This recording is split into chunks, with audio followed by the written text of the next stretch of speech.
교회 안에는 두 종류의 사람이 있지요. 단순히 신자가 있고 제자가 있습니다.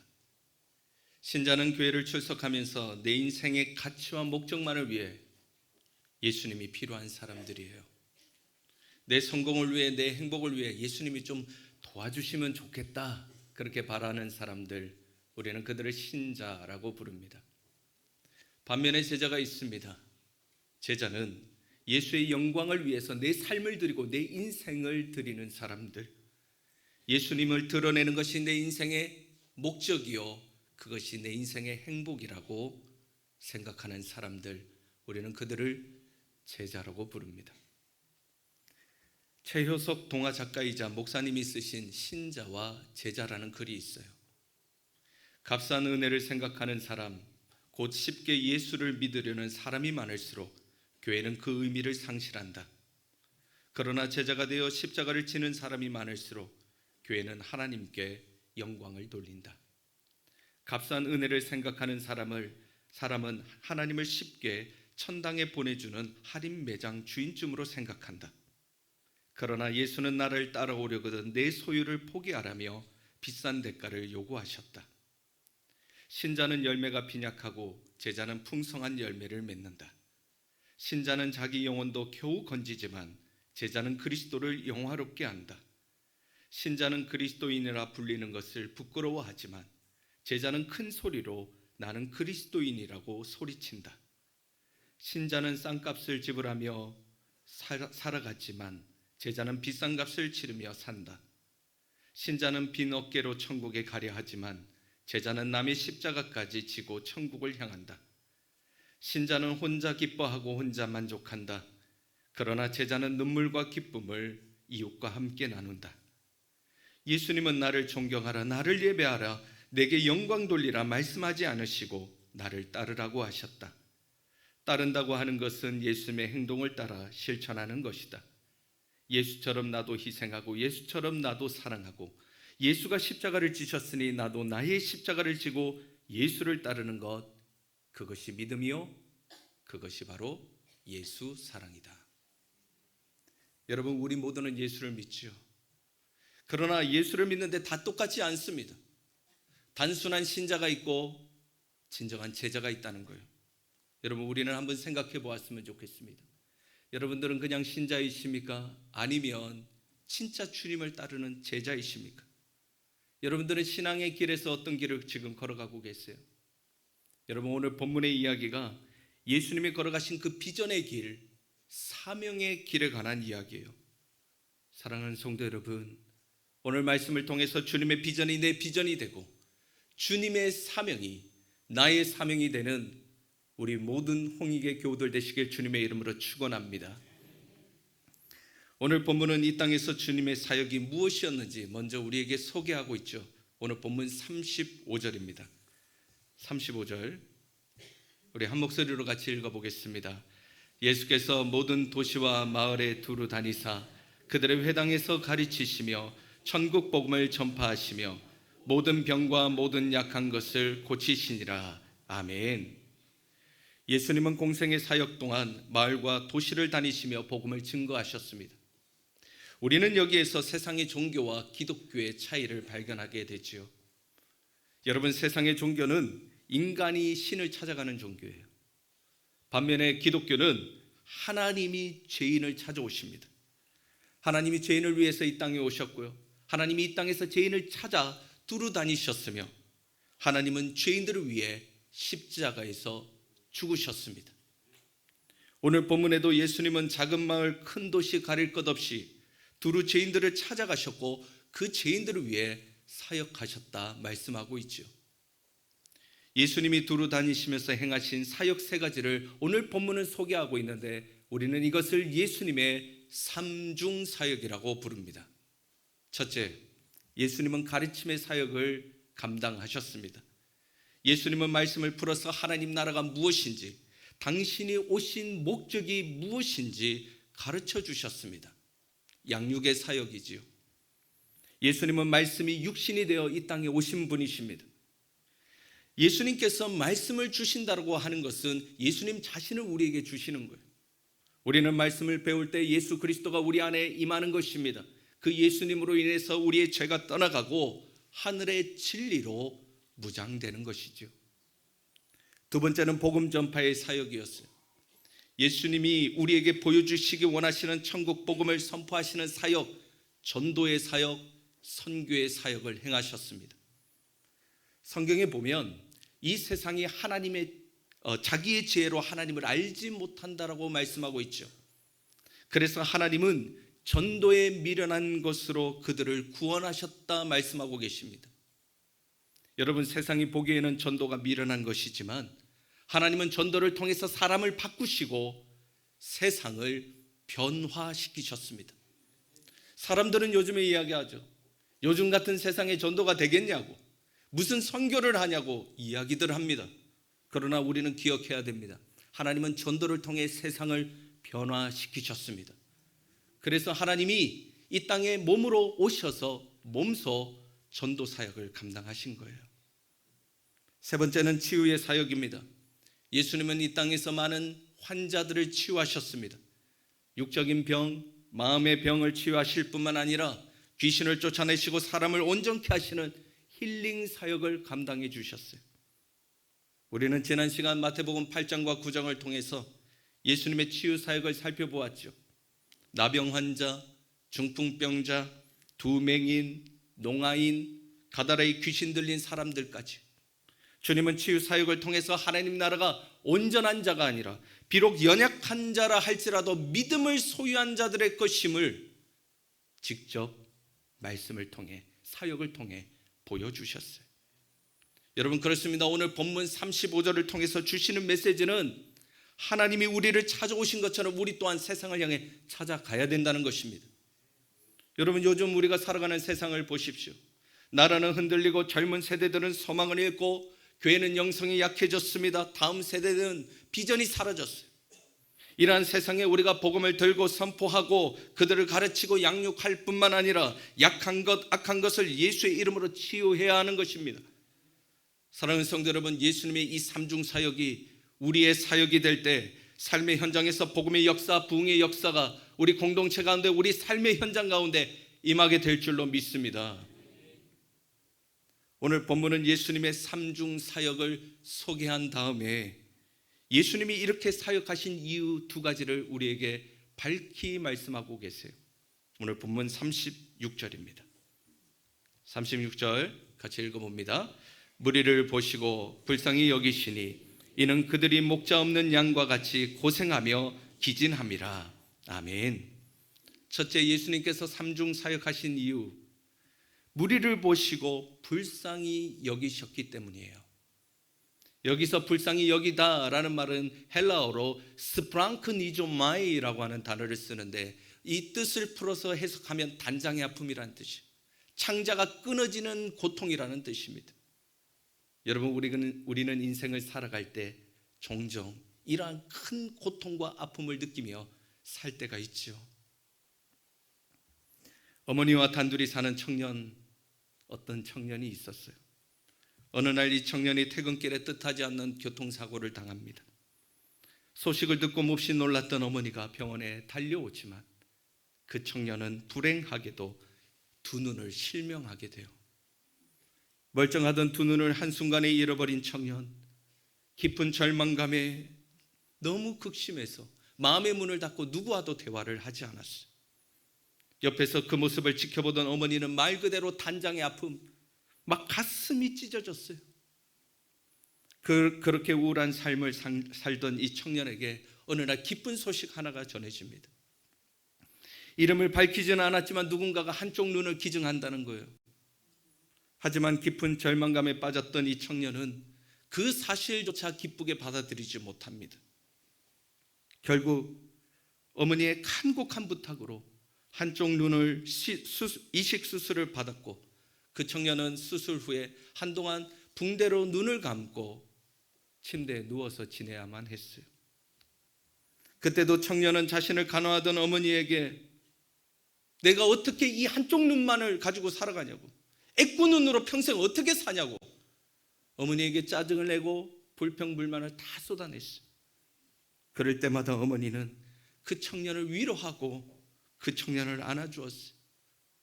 그렇게 시간은 흘렀고 청년이 이제 붕대를 풀 때가 됐어요. 그 붕대를 풀고 앞을 보는 순간 청년은 그 자리에 주저앉아 통곡했다고 합니다.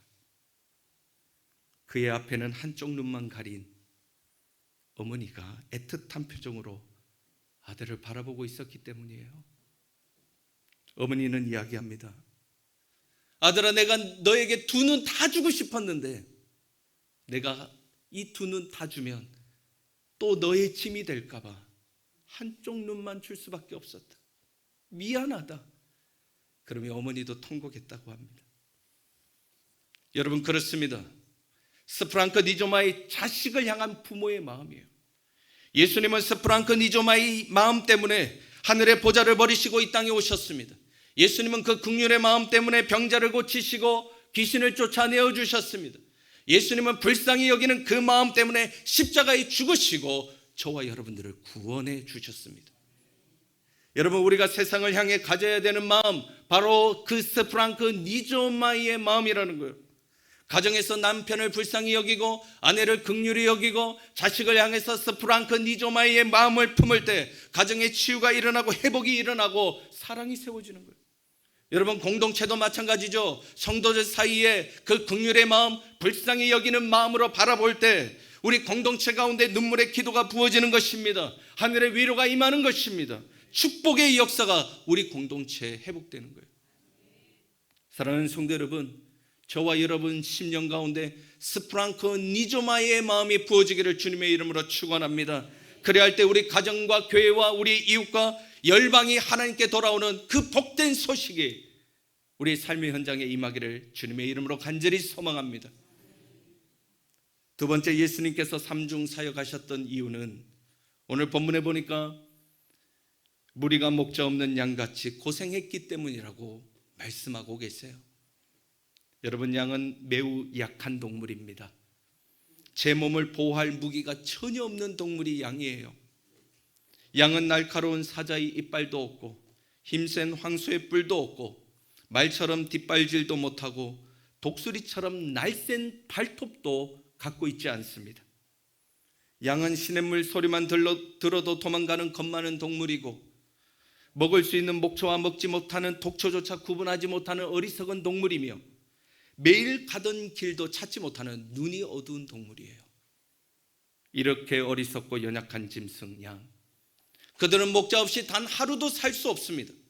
목자가 반드시 필요한 동물이 양이에요. 양이 목자를 잃으면 절벽에 굴러떨어지기도 합니다.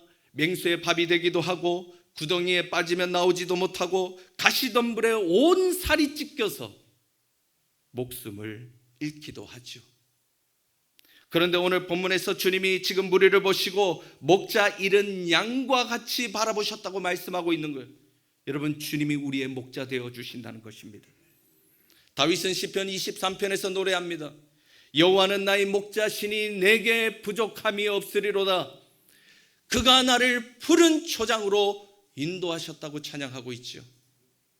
여러분, 우리는 다 양 같아서 각기 제 길로 갔지만 진정한 목자 되신 예수 그리스도께서 우리를 인도하시면 다시 그 품에서 우리는 회복과 부활의 영광을 누리게 될 줄로 믿습니다. 이렇게 예수님은 참 목자 되셔서 삼중 사역을 통해서 우리를 온전케 하실 수 있으세요. 그러나 주님은 본문에서 당신의 사역에 대해서 제자들에게 뭔가 특별한 부탁을 하고 계십니다. 오늘 보면 37절, 38절이에요. 같이 한 목소리로 읽어보겠습니다. 이에 제자들에게 이르시되 추수할 것은 많되 일꾼은 적으니 그러므로 추수하는 주인에게 청하여 추수할 일꾼들을 보내주소서 하라 하시니라. 아멘. 본문에서 예수님이 제자들에게 요청한 것은 무엇입니까? 추수할 때 일꾼 달라고 기도하라는 것입니다. 여기에서 일꾼은 복음 전도자를 의미하는 것인데 복음을 세상에 전하고 믿음을 견고히 세울 사람이 필요하다는 거예요. 하나님은 일꾼을 통해 잃어버린 양을 찾기를 원하십니다. 여러분, 이것이 교회의 사명이 되고 교회의 비전이 되어야 해요. 그래서 우리는 주님의 말씀대로 기도해야 될 줄로 믿습니다. 주님 일꾼을 보내어 주시옵소서. 추수할 때 일할 수 있는 사람, 하나님의 타이밍에 순종하는 사람, 나중이라고 말하지 않고 네 지금 하겠습니다라고 헌신하는 사람 보내달라고 우리는 기도해야 합니다. 여러분, 농사는 다 때가 있지요. 모를 심을 때가 있고 약을 칠 때가 있으며 태양과 바람이 불어서 벼가 있기를 기다려야 할 때가 있고 추수할 때가 있습니다. 그런데 정확한 타이밍에 일하지 않으면 수확할 수 없고 열매를 맺을 수 없는 거예요. 하나님께서는 영적 논번기에 죽어가는 심령을 보고 누가 가겠느냐 우리에게 물어보시는 겁니다. 여러분, 교회 안에는 사람이 많죠. 신자들이 넘쳐납니다. 그러나 참된 일꾼, 훈련된 일꾼, 순종된 일꾼은 찾기가 어려워요. 시간이 없어서, 몸이 피곤해서, 사업이 바빠서, 아이들이 어려서, 나이가 들어서 다양한 이유로 하나님의 음성이 들려지지만 우리는 하나님의 음성에 거절할 때가 있고 침묵할 때가 있죠. 사랑하는 성도 여러분, 우리가 일꾼 달라고 기도하되 나에게 감동 주시면 내가 일꾼으로 순종하는 저와 여러분 되길 주님의 이름으로 축복합니다. 그런데 오늘 본문은 여기에서 끝나지 않아요. 오늘 본문은 9장은 38절에서 마무리 짓고 있지만 우리는 10장 1절까지 이 본문을 이어가야 됩니다. 왜냐하면 10장 1절에 가서야 예수님의 사명과 비전이 완성되기 때문이에요. 자, 10장 1절 한번 보실까요? 10장 1절 같이 읽어보죠. 예수께서 그의 12제자를 부르사 더러운 귀신을 쫓아내며 모든 병과 모든 약한 것을 고치는 권능을 주시니라. 아멘. 오늘 본문 10장 1절에서 주님이 행하시는 사역은 무엇입니까? 수많은 무리들 가운데 12제자를 뽑아내시는 거예요. 주님은 12제자를 부르시고 그들을 일꾼으로 세워서 하늘의 권능을 선물로 주셨습니다. 병고침의 능력, 축기의 능력, 성령의 능력을 선물로 주셨어요. 그리고 나서 주님은 그들을 천락으로 도시로 파송하시고 목자 잃은 영혼을 돌아보고 그들을 회복시켜 주셨습니다. 여러분, 그렇습니다. 주님의 사역은 당신께서 혼자 하시는 사역이 아니었어요. 주님은 제자를 부르시고 훈련시키시고 그들을 파송해서 이 땅과 열방을 하나님 나라로 세워가셨어요. 공생의 3년 기간 동안 주님의 사역은 무리 중심의 사역이 아니라 제자를 일으키는 제자의 사역이었다는 것을 우리는 기억해야 돼요. 주님은 부활하시고 승천하시면서 그 마지막 순간까지도 이 제자의 사역을 우리에게 부탁해 주셨습니다. 너희는 가서 모든 민족으로 제자를 삼아 내가 너희에게 분부한 모든 것을 가르쳐 지키게 하라 말씀하셨어요. 너희가 이제 제자가 되었으니 또 가서 제자를 삼으라는 것이죠. 모든 민족을 제자 삼고 복음을 가르쳐 세상을 변화시켜라. 이것이 바로 주님이 우리에게 부탁한 사명이요 비전이라는 것입니다. 여러분, 사도 바울의 사역을 한번 보십시오. 사도 바울이 가는 곳곳마다 십자가의 복음을 전했고 거기에 교회를 세웠어요. 그런데 바울의 핵심 사역은 제자를 삼는 사역이었습니다. 사도행전 19장에 보면 사도 바울이 에베소에서 2년 동안이나 사역합니다. 엄청난 사역을 하는 것 같고 대단한 사역을 하는 것 같지만 거기에서 12명의 제자를 일으켜요. 그리고 그들을 소아시아 전역으로 보내어서 그곳에 교회를 세웁니다. 서버나 교회, 버가모, 두아디라, 빌라델비아, 라오디게아, 우리가 아는 소아시아의 모든 교회들은 사도 바울에 의해서 세워진 교회가 아니라 사도 바울에 의해 훈련받았던 그들의 제자가 세웠던 교회예요. 바울은 철저히 예수님의 사역 전략을 자신의 사역 전략으로 삼고 제자를 세웠고 제자를 통해 교회를 개척했다는 거예요. 이렇게 초대교회는 주님의 명령에 따라 무리 중심의 교회가 아니었고 제자를 일으키는 교회였으며 하나님 나라의 비전을 심어주는 제자 중심의 교회였다는 것입니다. 여러분, 그 결과는 어떻습니까? 초대교회에 극심한 박해와 고난이 있었죠. 그럼에도 불구하고 그들은 모일 때마다 성령의 기름 부으심이 날마다 임했으며 성도들이 나가서 복음을 증거할 때마다 3,000명씩 5,000명씩 회개하는 역사가 임했고 로마 제국을 복음으로 완전히 뒤덮는 복음으로 충만한 교회를 세워나갔다는 것을 우리는 성경을 통해 알 수가 있죠. 여러분, 그렇다면 저와 여러분이 살아가고 있는 이 시대의 한국교회는 어떻습니까? 1884년 알렌 선교사가 이 땅에 복음을 전한 이후 1907년 평양 대부운 운동을 기점으로 한국교회는 엄청난 성장과 부흥을 하게 됩니다. 일제강점기와 6.25 전쟁 속에서 한국교회는 민족의 등불이요 소망이었어요. 1980년대에 들어서 한국교회는 1년에 60만 명씩 성장하는 전 세계에서 가장 높은 복음 성장률을 기록합니다. 그런데 1990년대 들어서서 그 분위기가 이상하게 변하기 시작하더니 2000년대에 들어서는 1% 미만의 성장률을 보이다가 2024년도 지금 현재 한 해에 40만 명씩 교인 수가 지금 급감하고 있어요. 여러분, 한국교회는 외형적으로 너무나 풍요해졌죠. 멋진 건물들이 있습니다. 체계적인 시스템도 갖추고 전문적인 목회 서비스를 제공하고 있어요. 그러나 한국교회는요, 지금 복음의 능력이 나타나지 않아요. 성령의 임재가 상실되었고 삶이 변하지 않는 교회, 무리만 가득한 교회로 지금 전락하고 있어요. 여러분, 왜 이렇게 됐을까요? 왜 이렇게 한국교회가 지금 꼬꾸라지고 있을까요? 그것은 바로 주님이 행하신 사역, 그 제자의 사역을 포기했기 때문입니다. 최근에 남성 공동체를 리더십을 개편했죠. 그리고 화요일마다 그 리더십들을 중심으로 해서 화요 모임을 하고 있어요. 책을 하나 정해서 어떻게 우리가 제자 되어 제자 삼을 것인가, 그것을 같이 공부하면서 발제를 하고 나눔을 하고 기도를 하는데, 하다 보니까 제자 삼는 게 이게 머리로만 되는 게 아니잖아요. 그래서 제가 결단을 하고 선포를 했어요. 불신자 한 영혼을 전도합시다. 그래서 한 영혼 전도 카드를 만들고 리더십들이 전부 불신자 한 영혼을 작정하고 또 전도 전략을 세우고 같이 기도하기 시작했어요.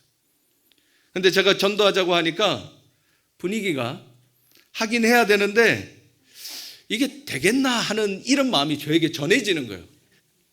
우리 남성들이 그런 말을 하지는 않았지만 제가 그런 기운이 느껴지는 겁니다. 그래서 제가 선포했죠. 여기서 불신자가 전도되고 복음의 열매가 우리 안에서 맺혀지면 우리 공동체 전체로 이 복음의 불씨가 번져나가게 될 것입니다. 여러분, 핵심은 전도가 된다 안 된다가 아니에요. 그것이 주님의 비전이었고 주님의 명령이었기에 우리는 그저 순종해야 되는 것입니다. 여러분, 주님의 비전 앞에 순종하며 하나님께서 우리 공동체를 귀하게 사용해 주실 줄로 믿습니다. 여러분, 우리는 다시 주님이 세우셨던 교회, 초대교회가 추구했던 교회로 돌아가야 될 줄로 믿습니다. 제자를 세우는 교회, 무리를 일꾼으로 변화시키는 교회, 그들을 세상으로 파송하는 교회가 되어야 해요. 그리할 때 우리 공동체는 이 시대에 하나님이 찾으시는 교회, 이 절망의 시대, 어려운 시대, 주의 사명을 감당하는 그 축복된 교회로 다시 한번 사용될 줄로 믿습니다. 그러면 우리가 다시 제자 세우는 교회가 되기 위해서 우리는 어떻게 해야 될까요? 세 가지를 생각해 봤으면 좋겠습니다. 첫째, 제자를 세우기 위해 성도는 강력한 셀 공동체를 회복해야 합니다. 여러분, 아이가 태어나면 가정에서 자라지요. 엄마, 아빠, 할아버지 또 할머니의 돌봄을 받으며 성장합니다. 저도 새 아이를 키우는데요, 밥 먹는 것, 씻는 것, 옷 입는 것 전부 다 가정에서 저희 부모가 가르쳐요. 가만히 두면 양말 거꾸로 신고 옷 뒤집어 입고 밥 다 흘리고 막 엉망이 되는 겁니다. 아이는 부모의 도움을 받아 하나하나 배워나갈 때 성장하게 되는 거예요. 여러분, 셀 공동체는 영적 가정과 같습니다. 불신자가 셀에 들어오면 기도하는 방법, 말씀 읽는 방법, 예배 헌금 생활, 비전 세우는 것들을 다 배우는 거예요. 셀원들과 같이 묵기도 하고 실수도 하면서 하나씩 배우고 성장하는 것이죠. 여러분, 제자는 태어나는 것이 아닙니다. 제자는 셀 안에서 훈련되어지고 길러지는 것입니다. 두 번째, 제자를 세우기 위해서 성도는 양육학교에서 훈련받아야 합니다. 아이들이 태어나면 가정에서 성장하지만 이제 조금 더 크면 이제 고등교육을 받아야 됩니다. 그래서 학교에 보내죠. 그처럼 불신자가 셀 안에서 성장하지만 제자로 세워지기 위해서는 제자 학교에서 훈련받아야 돼요. 여러분, 우리 홍익 공동체 안에 알파 코스, 리더스쿨, 하이스쿨, 이 모든 과정이 제자 학교의 역할을 하는 거예요. 그래서 셀 공동체는 함께 이 과정에 들어오셔야 되는 겁니다. 이전에 다 하셨죠? 그래도 반복적으로 훈련 받으셔야 돼요. 계속 듣다 보면 예수님의 그 DNA, 제자의 그 영성이, 영적 스피릿이 내 안에 자리 잡고 성장하게 되는 것입니다. 여러분 4월 달에 이제 알파코스 리더스쿨 이제 다시 오픈됩니다. 여러분 다 참여하시기 바랍니다. 뭐라도 참여하셨으면 좋겠습니다. 게스트로 들어오시든 스텝으로 들어오시든 참여하셔야 돼요. 저는 홍익교회 이제 9년차 된 목사인데요. 그동안 알파코스 강의도 하고 운영자도 하고 코디네이터도 하고 반복적으로 얼마나 많이 했겠습니까? 근데 예전에도 제가 고백했지만 알파코스 한 7년 정도 하니까 그제서야 왜 이 강의가 여기에 세팅됐는지, 여기에 흐르는 영적 원리가 무엇인지 그제서야 알겠더라고요. 그러니까 지금 9년차 됐으니까 알파코스 리더스쿨을 이해한 지 얼마 안 된 거예요. 저도. 여러분 반복적으로 훈련받을 때 우리는 성장하는 거예요. 사랑하는 성도 여러분, 홍익의 모든 성도들이 제자 학교를 통해서 장성한 분량에 이르기까지 진짜 주님의 제자가 될 때까지 성장하는 그 은혜가 임하기를 주님의 이름으로 축원합니다. 셋째, 우리는 제자가 되기 위해서 성도는 사역의 현장으로 나아가야 합니다. 한 아이가 태어나서 가정에서 성장하고 학교에서 공부를 다 마치면 세상으로 나가죠. 한 아이가 세상에서 비전과 사명을 따라서 살아가도록 만들기 위해 우리는 그토록 오랫동안 아이들을 가르치고 양육하는 것입니다. 예수님은 제자들을 부르시고 양육시키시고 하늘의 권능을 주시며 둘씩 짝지어서 세상으로 파송해 보내셨어요. 처음에 제자들은 세상에서 실패했습니다. 열매를 맺지 못하고 돌아올 때도 있었어요. 그때 다시 주님은 제자들을 공동체 안에서 훈련시키시고 세상으로 또 보내셨어요. 여러분 나중에 어떻게 됐어요? 제자들이 세상에서 기도와 말씀 붙들고 사역해 나갈 때 성령이 임했습니다. 병든 자 치유되고 귀신은 쫓겨나가고 믿지 않는 자가 돌아오는 그 영적인 승리를 그들이 맛보더라는 것입니다. 여러분 그렇습니다. 우리가 회복해야 되는 교회는 어떤 그림입니까? 여러분 우리가 추구하는 교회는 어떤 교회가 되어야 합니까? 건물이 화려한 교회 아닙니다. 멋진 프로그램이 세팅되어 있는 교회도 아니죠. 설교가 유창한 교회도 아닙니다. 제자가 길러내고 제자를 파송하는 교회, 하나님의 뜻대로 이 세상을 세워가는 교회, 그 교회가 우리 홍익교회가 되어야 될 줄로 믿습니다. 신들러 리스트라고 하는 영화 여러분 다 한 번쯤 보셨죠? 2차 세계대전 말기에 폴란드에서 있었던 일을 영화로 만들었어요. 나치주의자였던 신들러는 독일군에게 유대인 공장을 인수하고 공짜로 그 유대인 노동자들을 고용해서 막대한 부를 축적합니다.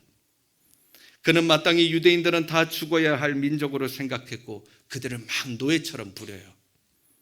그런데 어느 날 유대인, 노인, 아이, 남자, 여자 할 거 없이 완전히 발가벗겨진 채 독가스실에서 울부짖으며 죽어가는 모습을 보고 엄청난 충격을 받아버립니다.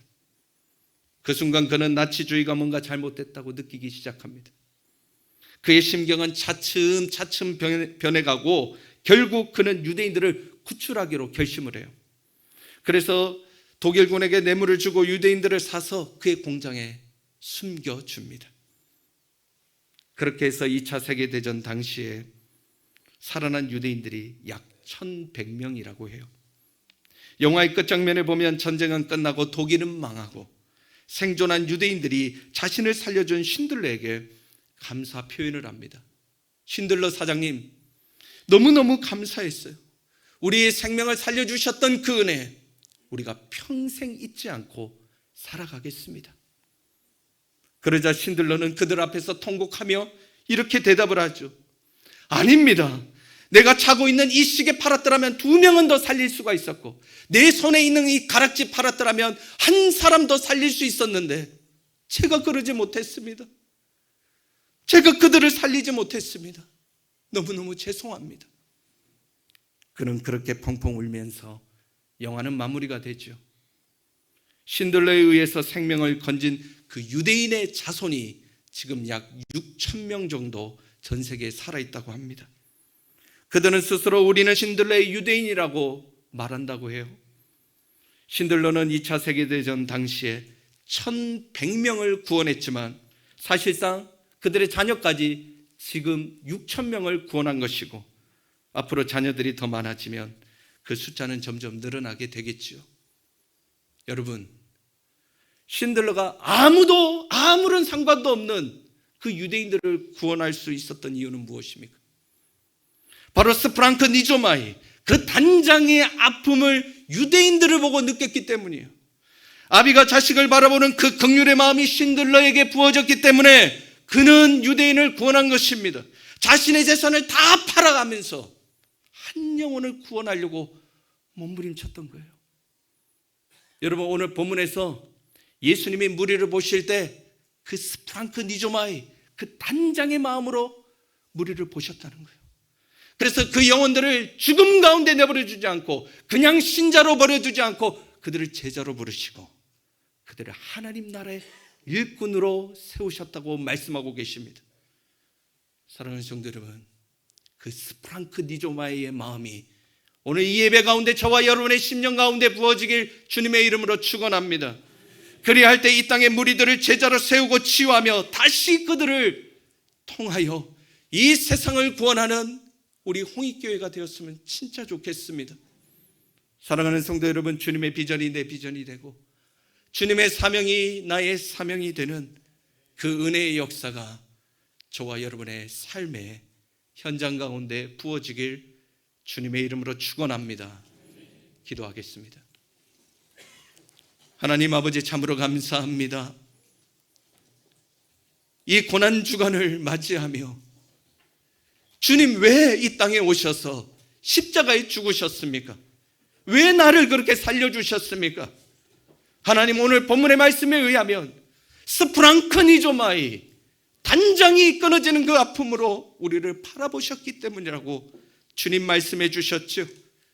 우리를 제자로 불러주시고 가서 제자 삼으라고 하셨던 그 말씀 다시 한번 마음에 생기기 원합니다.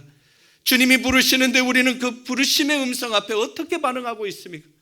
주님이 이 말씀을 따라 우리가 제자 되고 제자 삼는 홍익의 모든 성도들 될 수 있도록 하나님 은혜를 더하여 주시옵소서. 우리가 제자로 나아가고 결단할 때 주님의 십자가가 우리와 상관 있기를 간절히 소망합니다.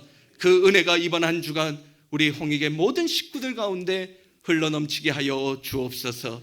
예수님의 이름으로 기도드렸습니다. 아멘.